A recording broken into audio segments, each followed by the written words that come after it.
Assalamualaikum warahmatullahi wabarakatuh. Hari ini Ibu akan sharing bersama bimbingan dan konseling. Ini memang salah satu media bimbingan dan konseling dalam memberikan pelayanan kepada siswa-siswi SMK 1 Padaherang. Sebelumnya mungkin perkenalkan dulu, nama Ibu Tifia Fitri.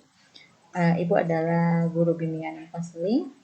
Dan Ibu akan mengundang atau misalnya Ibu akan memberikan beberapa materi, yaitu dalam bentuk video seperti ini atau yang lainnya. Namanya adalah sharing bersama bimbingan dan konseling. Oke. Untuk materi yang pertama ini kita akan membahas apa sih bimbingan dan konseling. Kalau kalian siswa-siswa kelas 10 mungkin atau kelas SMP-nya pernah bertemu dengan guru bimbingan dan konseling. BK itu karena kita singkat ya dengan BK. BK itu bukan mata pelajaran. BK itu juga bukan pelajaran peminatan. Apalagi kalau misalnya kalian masih berpikir adalah BK adalah polisi sekolah. Itu sorry to say no gitu. Itu bukan bimbingan dan konseling yang ada di SMK 1 Padaherang. Jadi tidak ada lagi persepsi bahwa BK itu adalah polisinya sekolah dan kalian takut untuk ketemu kami guru-guru bimbingan dan konseling.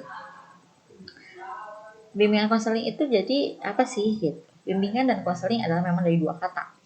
Bimbingan yaitu mengembangkan potensi yang dimiliki peserta didik. Jadi bagaimana ibu bisa membimbing kalian dalam meningkatkan atau mengembangkan potensi-potensi yang dimiliki. Kemudian yang kedua adalah konseling. Kalau konseling membantu konseling memahami dan memperjelas pandangan terhadap keuangan hidupnya. Kalau konseling itu lebih mendalam. Dalam arti ketika kalian misalnya mengalami atau permasalahan yang terjadi, terus kalian bingung harus bagaimana, silahkan kalian bisa konsultasi bersama ibu atau bersama guru bimbingan konseling yang lain untuk melakukan konseling. Jadi apa sih Bu BK itu? Kadang-kadang kita bisa berpikir bahwa kalau kalian masuk ruang BK itu menyeramkan. Ruang BK itu kalian berasa diinterogasi. Sebenarnya tidak, tapi bagaimana ketika kalian bisa masuk atau bergabung, mengobrol bersama kami, itu membuat kalian lebih baik harusnya. Oke, karena tujuan bimbingan konseling adalah menangani orang atau peserta didik yang sebenarnya normal. Jadi bukan kalau misalnya kalian juga berpikir ketika kalian masuk ke ruangan BK kalian adalah orang yang bermasalah, orang yang misalnya gila misalnya. Oh tidak, bimbingan konseling itu sebenarnya menangani peserta didik yang normal tapi mengalami lack of psychology strength. Apa itu? Yaitu ketika kalian merasa ada hambatan-hambatan dalam diri kalian. Ketika kalian merasa bahwa kalian masih terhambat dengan adaptasi di sekolah, bagaimana kalian ternyata masih bingung dengan proses pembelajaran, itu hambatan-hambatan dalam diri kalian yang bisa kalian konsultasikan kepada kami guru bimbingan dan konseling. Kemudian tidak juga ya ketika misalnya kalian datang ke ruang BK punya masalah misalnya, pengen cerita punya hambatan, lalu kalian berpikir bahwa kami akan memberikan solusi bagi kalian. Kami hanya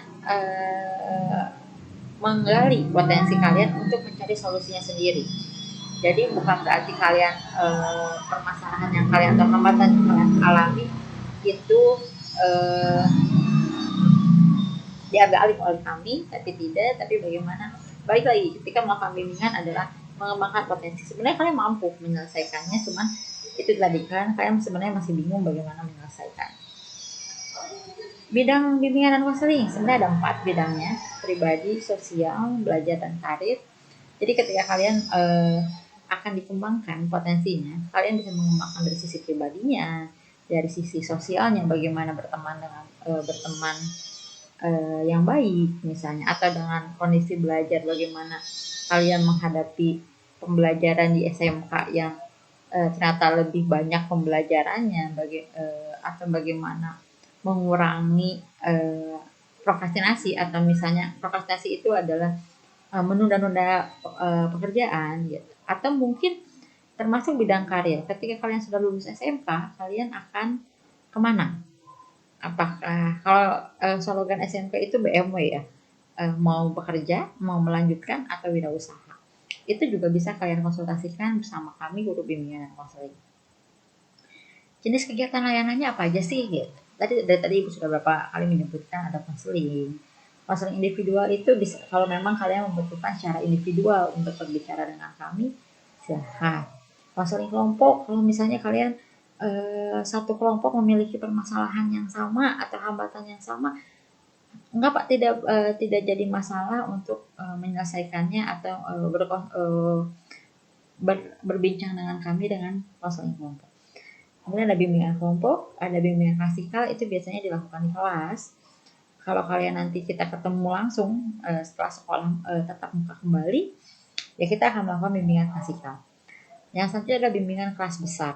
Kelas besar itu jika kalian satu jurusan dikumpulkan di aula, ada informasi, ada pemberian pemahaman, itu bisa namanya bimbingan kelas besar.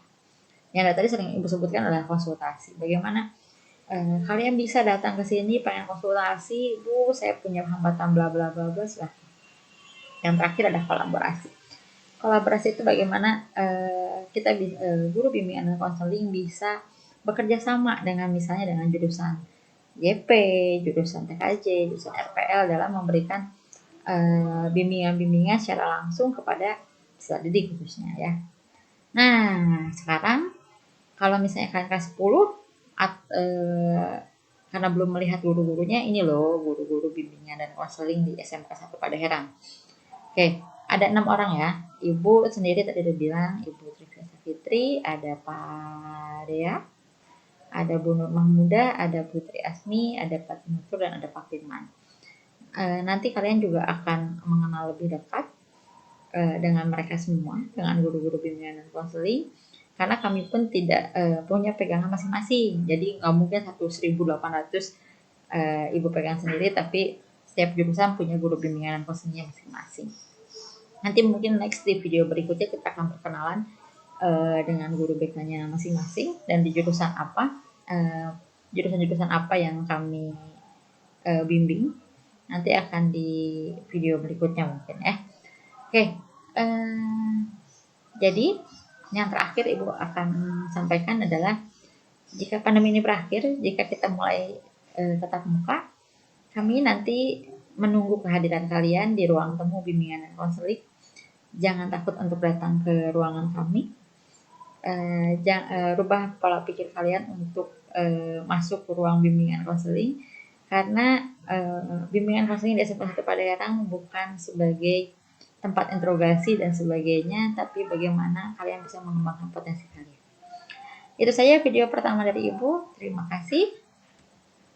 Tetap berkomunikasi walau tidak bertatap muka. Wassalamualaikum warahmatullahi wabarakatuh.